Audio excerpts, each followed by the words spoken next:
Bienvenidos amigas y amigos, soy Juan de la Puente y este es el reporte de Pata Amarilla de hoy 3 de abril, a poco más de una semana de las elecciones del 11 de este mes. Hablaremos hoy día de las mentiras de la campaña electoral que está llegando a su fin. Y son muchas, pero me concentraré en 10. Primera mentira, aquella que dice eliminaremos 9 ministerios y nos quedaremos solo con 9. Eso no es posible. La creación de un ministerio depende de una ley, y es una ley orgánica aprobada por el Congreso, y es materia indelegable. Quien dice eso nos está diciendo que tendrá una mayoría absoluta en el Congreso o que convencerá a las bancadas de un Congreso que todos saben será fragmentado para reducir drásticamente al 50% el gobierno central. Ni en el momento más duro del paquete neoliberal de los 90 de Carlos Boloña se planteó una medida de esa naturaleza. Uno tendría que preguntarse qué ministerios. ¿Cultura? ¿Trabajo? ¿Ambiente? La generación de políticas sociales en los últimos años motivó la creación de 3 ministerios cuya existencia se justifica. El Ministerio de Desarrollo Social, el MIDIS, antes el Ministerio de Cultura y el Ministerio del Ambiente. Y aún antes la creación del Ministerio de Vivienda de las cenizas, diríamos, de un antiguo ministerio. De modo que, incluso forzando una figura restrictiva, podríamos decir que podrían fusionarse 1 o 2 ministerios. Pero la pregunta es otra, ¿no? ¿Para qué? La idea es que el Estado central, el gobierno central, funcionará con menos ministerios. Yo creo que no.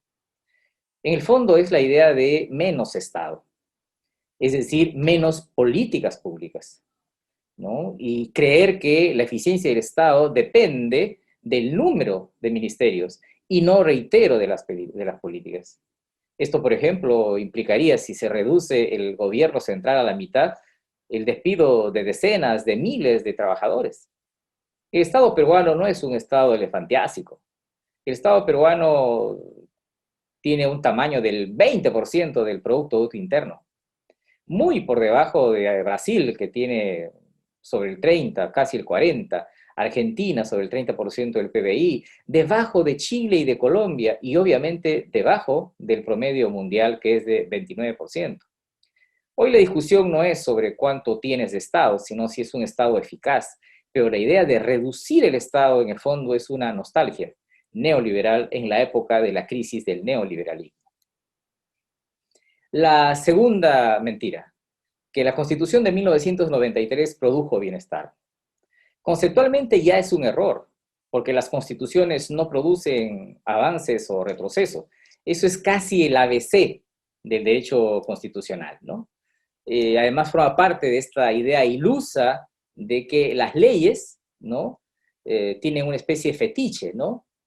La idea de una ley como mandamiento. Es cierto que la estabilización y la reinserción de la estabilización de la economía y la reinserción del Perú en la comunidad financiera internacional fue un efecto que permitió el avance posterior. Pero esto se produjo antes del golpe de Estado del año 92, o sea, se produjo con la Constitución de 1979 y antes, por lo tanto, del Congreso Constituyente Democrático.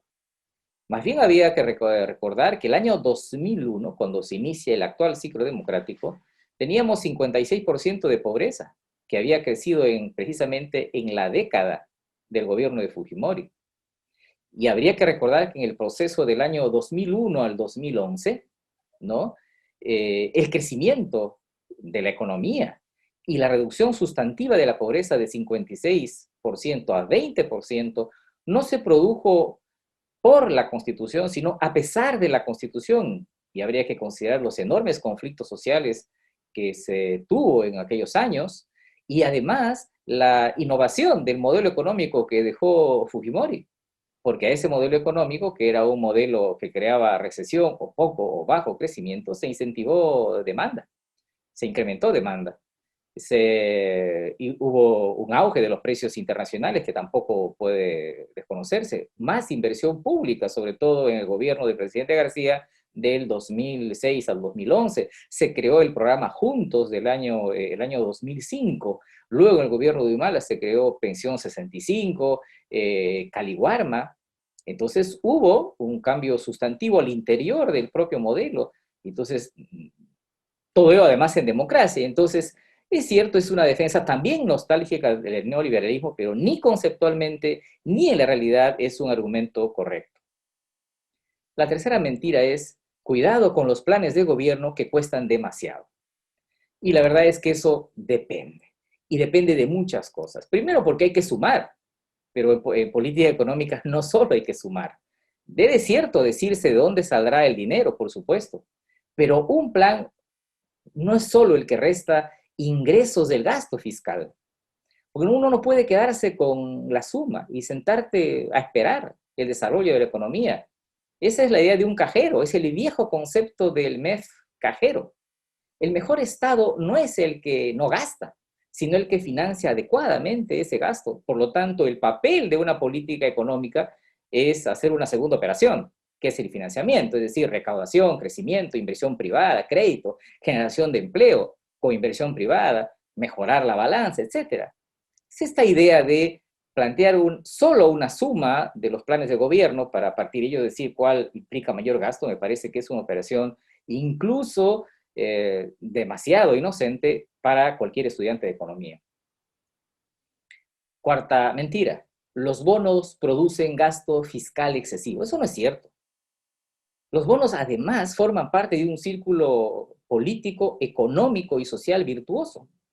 Habría que considerar, recordar que las políticas de transferencias monetarias, que se inician en 1988 con el programa Solidaridad en México, y que programa que además con otros nombres continúa hasta ahora, es parte del ideario liberal, no es parte del ideario socialista, del ideario liberal porque además es una respuesta a los modelos neoliberales en una lógica, en una dinámica de focalización. No sé de dónde ese programa, que además fue apadrinado por el Banco Mundial, por el BID y por otros organismos internacionales, para algunos les resulta casi como una cosa socializante. En el Perú hemos tenido programas de transferencia condicionada y no condicionada. Tenemos. Juntos es un caso. Pensión 65 es otro caso. El programa Contigo para las personas con discapacidad. Y son programas además que te plantean un retorno no a mediano plazo, sino un retorno rápido en demanda. No lo digo yo, lo dice el Fondo Monetario Internacional, lo dice el BCR en su informe, en su reporte de inflación de septiembre del año pasado. Sobre eso debería haber en realidad muy poca discusión, pero en la campaña aparece como un elemento fundamental. Quinta mentira, vacunaremos a todos los peruanos este año. Eso no es posible. El plan original de finales del año pasado era vacunar este año a 20 millones de peruanos. Eso se ha caído, porque no tenemos vacunas. Y el 13 de marzo el presidente Sagasti dijo que tendríamos casi 7 millones, 6 millones 800 mil vacunas a julio, y que habían otras 48 millones de vacunas que estaban en negociación. Decir vacunaremos a todos hasta diciembre de 2021 equivale a decir que desde el 1 de agosto, en un plazo de 4 o 5 meses, vacunaremos a todos los peruanos, a 20 millones de peruanos, que son, digamos, la población que necesita ser inmunizada. Esa es una oferta populista que podría tener enormes consecuencias. Igual, la sexta mentira, iré yo mismo a comprar las vacunas y las traeré. Eso es tratarnos como niños. Eso es hacernos creer que es un asunto de gestión exclusivamente y no un asunto de escasez, es decir, de acceso a un bien público universal. No es un tema de dinero. Tiene que ver ciertamente con la capacidad negociadora que el gobierno de Vizcarra desoyó con gravísimas responsabilidades que en algún momento tendrán que investigarse y que de algún modo también descuida el gobierno del presidente Sagasti, pero yo no creo que sea una oferta rápidamente, eficazmente cumplida, ¿no? Es decir, yo tomaré un avión, iré y con dinero y traeré. No estamos comprando un motor, no estamos comprando cualquier tipo de medicina, No estamos comprando un carro, ¿no? No he visto a ningún presidente que ha ido a hacer una especie de shopping internacional de las vacunas. Séptima mentira. Convertiremos a miles de reservistas en policías. Nosotros tenemos ahora más o menos 141.000 policías. Y se presume que necesitamos unos 200.000 policías en este momento para cubrir la demanda existente. En julio del año pasado, egresaron de las escuelas de suboficiales de la policía unos 5.000 policías. Al ritmo en el que se va, es probable entonces que en unos 10 años o un poco más podremos cumplir con lo que hoy se demanda. No sabremos cuánto se demandará en los próximos 10 años. El problema es que las políticas que se plantearon como objetivo aumentar rápidamente el número de policías que egresan de las escuelas, sobre todo de suboficiales, fueron un fracaso. De modo que incluso en agosto del año 2019 se cerraron 17 escuelas de suboficiales de policía y solo han quedado 10, porque hay un problema de currícula, hay un problema de capacidad, hay un problema serio de reclutamiento. Hoy día mismo los requisitos para ser un suboficial de policía es ser soltero, ser peruano, no tener antecedentes, secundaria completa y no pasarse del límite de edad. Y más bien han sido eficaces aquellas políticas que han intentado enamorar o atraer a las escuelas suboficiales de la policía a estudiantes que en este momento cumplen labores, o sea, como estudiantes en institutos superiores tecnológicos e incluso en universidades. La clave está en una forma más compleja de reclutamiento, que tiene que ver con comunidades. Se dictó hace poco una norma que obliga, permite, da las posibilidades de que comunidades campesinas y pueblos originarios también suministren integrantes de esas comunidades para formar parte de la Policía Nacional. Yo no creo que esté mal que se aspire a que reservistas formen parte de la Policía Nacional y completen ahí una formación que han iniciado en la Fuerza Armada, pero plantearse esto como una especie de salida milagrosa, yo convierto inmediatamente a 100.000 reservistas, 80.000 reservistas en policías en 2 años o en 3 años, eso me parece que es un error y nuevamente una solución facilista. Octava mentira. Sacaremos a las Fuerzas Armadas a las calles para combatir el delito. Ese es el anuncio de un baño de sangre. El baño de sangre que tiene hoy día México, que tiene además 30 años ya de presencia de las Fuerzas Armadas combatiendo el delito, pero con mayor fuerza desde el gobierno del presidente Calderón, que está denunciado en la Corte Penal Internacional porque la salida de las Fuerzas Armadas a combatir el delito implicó la aceleración de la lucha contra el delito, pero con parámetros que no eran respetuosos de la inteligencia, de las labores de inteligencia, de los derechos humanos, etc. El año pasado México tuvo 32.000 muertos por violencia. Y además esta idea, en el fondo, ¿qué es? Es militarizar la lucha contra el delito.